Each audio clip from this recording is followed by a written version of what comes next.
It's heartbreaking when you hear what she had to do, Christine, just to see a mother last weekend, and then the look of despair in this elderly woman's face. And then we add to that the fact that there've been a number of deaths out of St Basil's.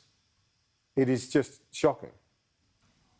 Yeah, and I think in those last couple of exchanges, you see the politicians have to be a bit more careful with their words, Kieran. That's a fact. So, look, I mean, today it's been all about this Scott Morrison, Daniel Andrews rift on aged care, and more importantly about the increasing number of deaths in aged care facilities in Victoria because of COVID-19.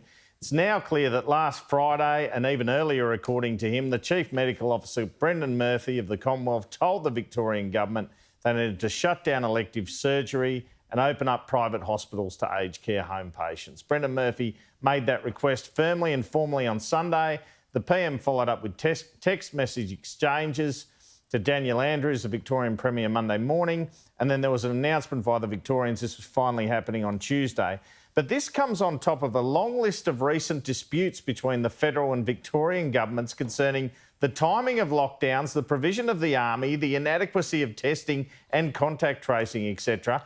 And we know Dan Andrews turned the crisis back on the federal government yesterday over the aged care matter. Reports have emerged of residents not being fed for days and being left in soiled beds amid the crisis. Well, when it comes to the spread of coronavirus, some are likening aged care homes in this crisis to cruise ships.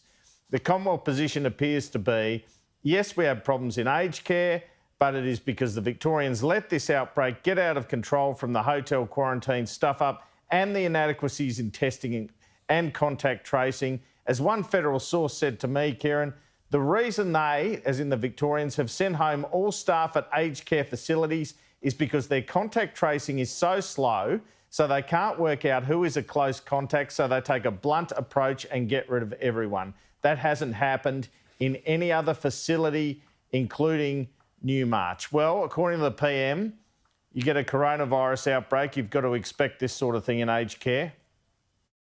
The challenges of dealing with aged care are not unique to Australia, and indeed in every country in the world where there is sustained community transmission, it is inevitable that this will find its way into aged care facilities.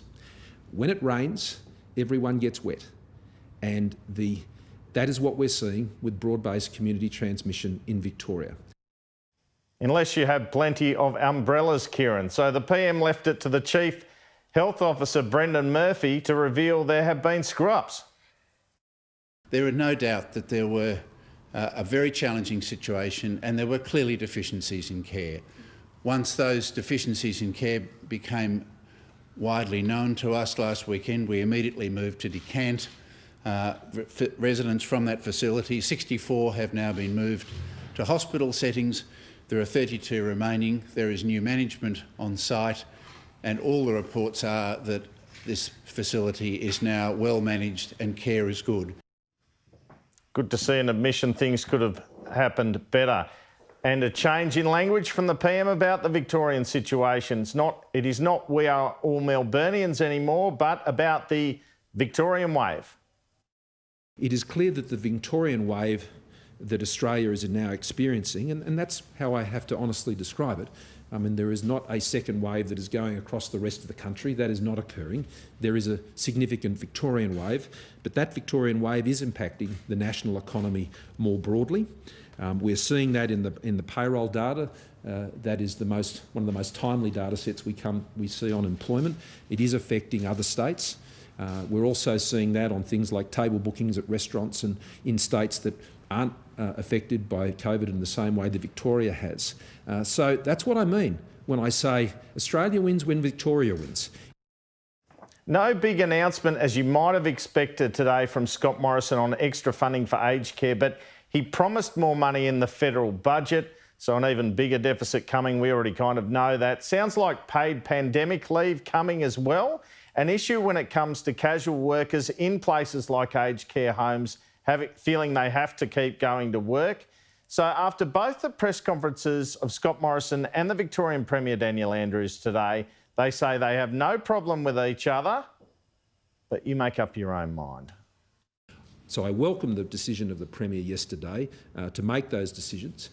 in relation to elective surgery. That is already making a very big impact. And the reports of, I think, these things about how the Premier and I are working together are greatly exaggerated. The Premier and I enjoy a very good working relationship. We enjoy a high level of respect for each other and the responsibilities we each have. Short of taking people off operating tables, it could be done no faster.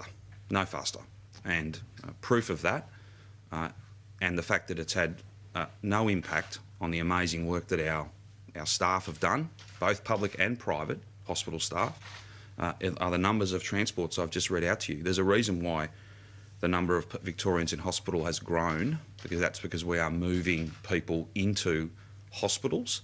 I don't agree with that, your assessment of the Commonwealth. I have a very important, productive, professional and respectful relationship with the PM. There is a mutual regard there that is serving the interests of every single Victorian. As I said, any talk about fights and arguments is simply wrong. Sounds like everyone has to hang together, or they might all politically hang separately.